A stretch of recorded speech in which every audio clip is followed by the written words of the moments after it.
Hey everyone, welcome back. If you're diving into the world of e-commerce in 2025, you're probably wondering, Woocommerce or Magento?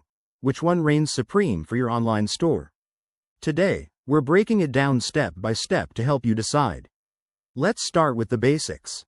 Woocommerce is a free plugin for WordPress, making it super accessible for beginners.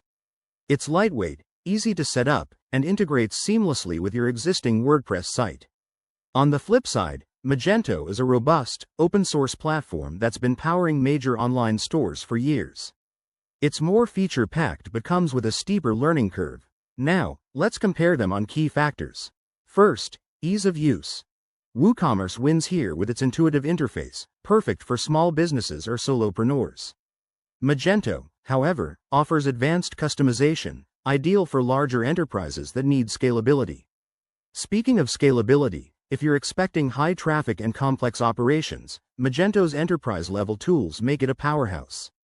But for cost, WooCommerce is the clear champion. It's free to start, with optional extensions, whereas Magento might require more investment in hosting, development, and maintenance. Security is another biggie in 2025, with rising cyber threats. Both platforms have strong security features, but Magento often includes more built-in protections for high-value transactions. Features-wise, WooCommerce excels in simplicity with add-ons for payments and shipping, while Magento boasts advanced SEO, multi-store capabilities, and AI-driven analytics. So, which is better? It depends on your needs. If you're a small business owner wanting a quick setup, go with WooCommerce. For larger operations aiming for growth, Magento might be the way to go. Remember, both have thriving communities and regular updates in 2025, so stay on top of plugins and patches.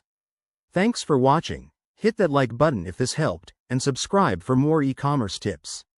What's your pick? Let me know in the comments below.